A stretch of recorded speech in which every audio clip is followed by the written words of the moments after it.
Do we have too much government? We need to put people ahead of corporate profits. This system is so lopsided. This threat is a real threat to democracy. And I think that's really important. That's something we haven't been doing in this country for a long time. Where do you start? What do you do? How do you do it? Access to Democracy and other Eagan community television programming is supported by Thomson Reuters, makers of Westlaw Next and based in Eagan. Through Westlaw Next and other innovative online services, Thomson Reuters is the world's leading source of intelligent information for businesses and professionals. Online at thomsonreuters.com. And by U.S. Federal Credit Union, the member-owned financial institution offering service, value, and experience you can trust to the greater Twin Cities community.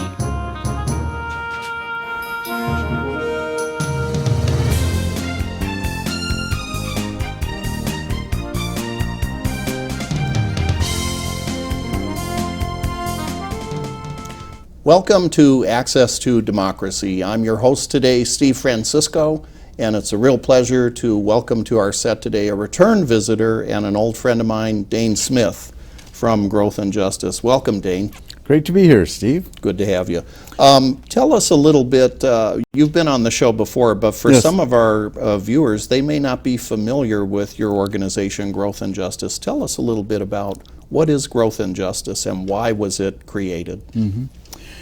Well, we're a think tank. We do policy research and advocacy, and the quickest way to describe who we are and what we're about is to say that we are for expanding prosperity in Minnesota. Inequality is a concern to us, an overriding concern, economic inequality, racial inequality, all the things that divide us and actually prevent us from being all that we can be as a state and as successful. We're nonpartisan. We have Republicans and Democrats on our board of directors, but we are progressive. We believe that government has a role to play. Growth is a marker of respect for the private sector. We think that business growth, private sector growth is very important, has to be responsible and sustainable. But we also know that government has that primary role to play in providing for social justice and economic justice, in evening out the unacceptable consequences of a market system in which wealth tends to accumulate.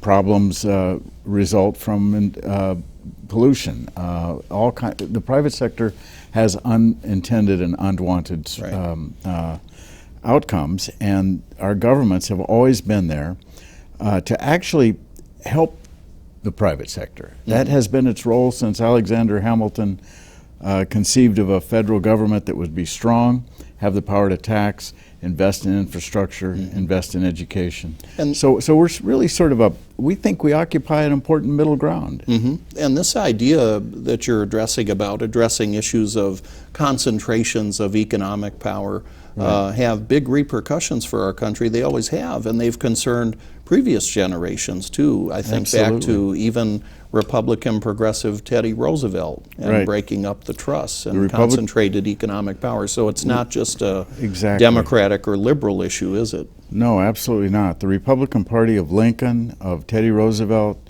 of Arnie Carlson in Minnesota and Harold Stassen was always interested in equality and equity as a concern.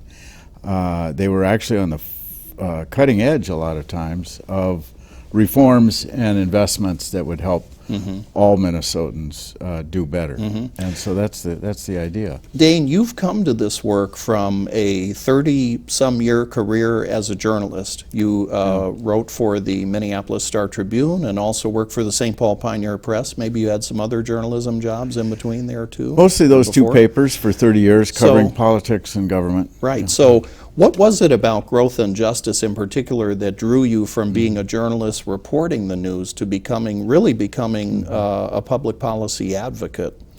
Well, I was always just from from my youth, I was just intensely interested in politics and campaigns, and so I was always a political junkie. And then I got the great fortune of falling into a profession where that was my specialty. And where so you could get paid to do it. Yeah, I got paid to sit on the Extra front. benefit. As I said, it was a dream job. You got to sit on the front row of the stage of the public affairs stage and ask impertinent questions. Which they sometimes would answer and sometimes choose not to. That's perhaps. right. But then after 30 years of that, and increasing frustration with the direction of the business, newspaper business was starting to decline. There was less interest in substantive work. I was a little tired of writing the same old story over and over again, and increasingly frustrated by the hyper-partisanship that I saw, and especially the hardcore, uncompromising anti-government theme that I saw emerging on the right. I just got frustrated with writing down what they said as if it was viable. And then Growth and Justice had been founded in '02. We're celebrating our around 2003. It had already been up and running. Joel Kramer, the former publisher of the Star Tribune, founded it. And I thought, wow, that is the right frame to have, an organization that is focused on progress for all Minnesotans, with respect for the private sector, profound respect for the public sector as well. The idea that the right use of taxes, and we might need more of them, would actually help business growth over the long run struck me as not just credible, but dead on, true. So let's talk about the recently concluded session of the Minnesota Legislature. As you and I both know, and our viewers know, last November, voters in the state of Minnesota elected Democratic DFL-controlled majorities in both the House and Senate. Some of the headlines, just a couple that jump out at us: $2.1 billion in new revenue, including a new top-tier tax rate on the wealthiest Minnesotans, couples making more than $250,000 a year. $485 million more for K through 12 education, including a significant increase, $158 per pupil increase in formula aid, new all-day kindergarten, $440 million in property tax relief, $90 million for jobs and economic development. You must be pretty happy with the outcome of this past session of the legislature. Yes. No, this was the right step forward. First of all, these billions that we're talking about, it reminds me of that Austin Powers movie where the character is brought back from a time warp and threatens to destroy the world unless he gets $1 million. $1 million, yeah. Well, $2 billion actually in a biennium amounts to less than 1/3 of 1% of our gross state product. Right. So this is not this is catch up. This is catch up. This is not some gigantic expansion of the public sector. Because it seems is really important to note this, because we need to do more of this kind of investment. And as a percent of our income, state and local resources and revenues are actually smaller now than they were in the mid-'90s by quite a bit. And if you look at a chart that shows the growth of, or the total share of state and local revenues as a percent of our income, which is the only fair way to look at it, the only way that really provides the right context. We are down from where we were just 10, 15 years ago, and the increases that occurred in this last session barely levels us off. That kind of contradicts this notion, doesn't it, that I've heard from some of the Tea Party people and others who say that, well, government spending is just totally out of control, that it's Not increasing by leaps and bounds. But these historical figures, what you're talking about is what we call the cost of government, that actually the information I've seen is it's down some 3% in recent years. Right. This is a carefully calculated measurement of the total price of government. It's called that. The business community set it up in the 90s, and so it's a very credible barometer of the total size of government. and government is in fact smaller than it was even after the revenue increases of this last session. So that's just an uncontested fact. Moreover, Minnesota actually ranked higher among the states compared to other states, considerably higher in the 80s and 90s than it does now. Now we're close to average in totals. We're actually below average, below the median state. We're around 28th or 30th in total revenues and spending as a percent of income. And taxes were just barely above average. We're not even close to where we used to be. So one of the things we've heard repeatedly, especially during the session of the legislature when Republican critics attack the DFL majority, attack Governor Dayton, saying, you are going to be driving people away from Minnesota, you're going to be driving jobs to South Dakota and other places and down south. But isn't it in fact true, Dane, that when companies or individuals look at where they're going to live or companies look at where they're going to do business, they're actually looking at a lot more than just what the tax rates are in a particular state? 30 years of covering these issues, size and role of government, taxes, business climate, has led me to where most responsible people are on this. Taxes are not the most important factor. They are a factor. They are a factor, no doubt about it. Right. But it's all about markets. And one of the most important considerations is the quality of the workforce. Business advocates will tell you this. They know this is true. You look at the Chamber of Commerce, the Business Partnership, the key business lobbies in this state, they acknowledge that up front. They emphasize how important it is that we have first-rate education facilities, and not just education, but also that we have first-rate infrastructure, which is paid for with transportation. Taxes. This is not just transportation, which is vital. Business simply would be paralyzed without a good transportation system. And that includes airports and waterways and, of course, highways. And transit Bridges. is increasingly important. Business is increasingly behind transit, even though hardline conservatives want to tear it out of the ground.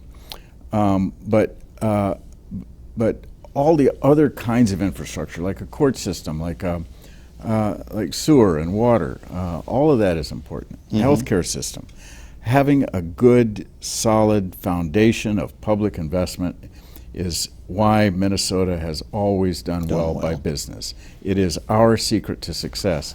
And in a state that's cold, and at the end of the transportation routes, it's more important for us than it is for other states to keep investing in that stuff. I heard some remarks by state economist Tom Stinson once that I've never forgotten. He made, speaking to a group of nonprofits in St. Paul a couple of years ago, and Tom said that, you know, there's no reason in the world that Minnesota isn't just a cold version of Mississippi, except for the fact of the very things you're talking about. Strong public infrastructure, strong support for public education and good schools. And that these are the things that are the building blocks that's the reason Minnesota's been home to so many successful companies and enterprises that continue to build here. But the question I have for you is this, Dane. It seems like many in the business community are constantly pushing for this. We need more and better skilled workers. Those things don't come without a price. It takes taxes to fund education. Isn't there a disconnect between what the business community sometimes says they want, and then you have the Chamber of Commerce and others opposing any kind of tax increases that would bring in the revenue so that you can do the things that they want? Well, I would have to agree with you. I think that, you know, on the one hand, this is not unusual. We are all economic animals who want as much as we can get and pay as little as we have to. We can. This is human nature. But it verges on really inconsistency, if not hypocrisy, to demand you know, the subsidies that they get for new development, Mall of America, to demand the infrastructure. And I have to hand it to the business community. They did stand up and fight for a gas tax increase a few years ago, and it wouldn't have happened without the business community's support. But to say that, yes, we need this investment here, here, and here, and you see business chambers come in and ask for public investment in local projects all the time at the Capitol. I've witnessed But we it for should years. note that gas tax money, though, has to be dedicated to transportation. You can't take gas tax revenue to pay for public schools. That's true. Yeah. That's right. So to constantly be against any new taxes whatsoever, always, for that to be your abiding position, and then to ask for more investment and to suggest that it always can come from somewhere else. Human services budget, all of that's important too, by the way. It is. We tend to focus at Growth and Justice on business building investment like education and transportation and healthcare, but simple economic security, the things that keep people in the dawn of life and people in the twilight of life, give them a standard of living that makes us a civilized place. That costs money too, and right now we have a demographic problem with many people outliving their savings, and we just simply can't, slash their standard of living. If we do that, it undercuts business growth. Actually, I'm really taken with the common sense of some economists like Joseph Stiglitz, Nobel Prize winner. And he joins people like Paul Krugman and many other blue chip economists, mainstream economists, who are worried that the growing inequality, more and more wealth and income in the hands of the top 1%, 5%, 10%, is going to result in long-time economic malaise, and we might be seeing it now, from reduced demand. The fact that the vast majority of households, 75%, however you want to cut it, certainly the people in the middle, have less and less in property and wealth. It means less demand for the things that are produced by the companies that are owned by the 1%. In fact, this gap that you're talking about, Dane, the information I've read is that the inequality in income in this country, the unequal distribution of income, is probably as great as it's been since the late 19th century, when it was a national cause of concern that actually helped give birth to Robert La Follette and the Progressive Movement and the Nonpartisan League and others. But let's bring this a little closer to Minnesota here, because I think sometimes we Minnesotans, and I grew up in this state, I know you've lived here for a long time, we have a tendency to pat ourselves on the back a lot about how good our education is, how good our health care is, how great our jobs are. But when you look closer at the data, it actually reveals a different picture about Minnesota, that we actually have quite a few disparities. Minnesota Compass, which is an initiative of the Amherst Wilder Foundation research organization, they said that people of color in Minnesota make up the fastest growing segment of our population, and yet they are more likely to live in poverty, less likely to graduate from high school, less likely to own their own home, and more likely to suffer from chronic illnesses. So don't we have a problem in Minnesota that we need to be addressing on these racial disparities and economic and social disparities? And more importantly, if we do, how are we going to start to get a handle on this and do something so that Minnesota can keep the prosperity for all of its people? Well, I'm glad you asked that question, Steve. I bet you are, because you've been doing some research. We've been doing on this. We're in the middle of a project right now called Workforce Equity for a Competitive Economy. And we're producing these policy briefs. We're going to produce 4 of them in this project.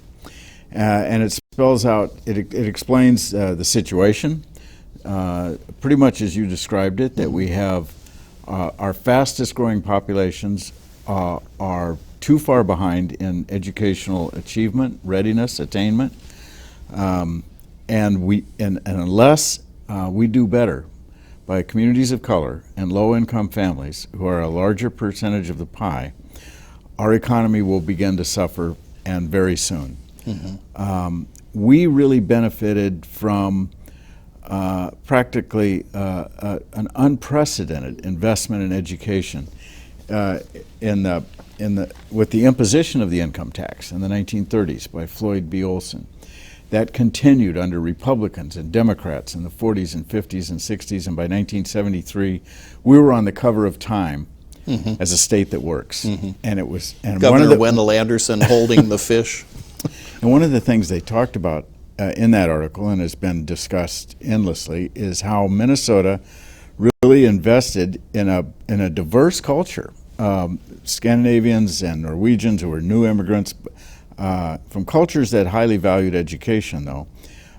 We invested heavily in a diverse population, and it worked for us. We need to bring that spirit again to Minnesota. We do have a much more diverse racial population. These people are smart. They belong here. They have great human potential, and we just know that this formula worked before and it will work again. We have an influx of Latino population. We have an influx of many of whom were poor, but so were our immigrants in the turn of the century. Pretty more than much 100 every years group ago. that arrived in Every America group that arrived started out at the bottom rung. African Americans from impoverished urban ghettos and other Midwestern cities. All of these groups of people have tremendous potential. All of them are God's children. All of them need our goodwill and our good faith and our Minnesota style of investment. And we know we can turn it around. We've done it before. We can see individual cases of it. And Growth and Justice and many other groups are working on the specific policies, the things that we need to change in order to realize the full potential of this workforce. So Dane, let's drill a little bit deeper. Aside from the moral reasons, the moral imperative of trying to eliminate an unequal society, what are the practical reasons? Let's say you're a person watching this program, you live in Eagan, Minnesota, a pretty affluent community. You have a nice house, you have a good job. Why should you care about kids living in North Minneapolis getting the best education they can, having a chance at a good job? Why should they care about that as a practical matter? Because the aspiring young child who gets an early childhood education that they wouldn't otherwise get, who gets that trigger turned on in the first or second grade, is much more likely to come up with the invention, with the innovation that sustains your grandchildren in Eagan down the road. Your white grandchildren will be sustained by the creativity, by the energy, the productivity that is unlocked when children of color and children who are disadvantaged catch up. It's that simple.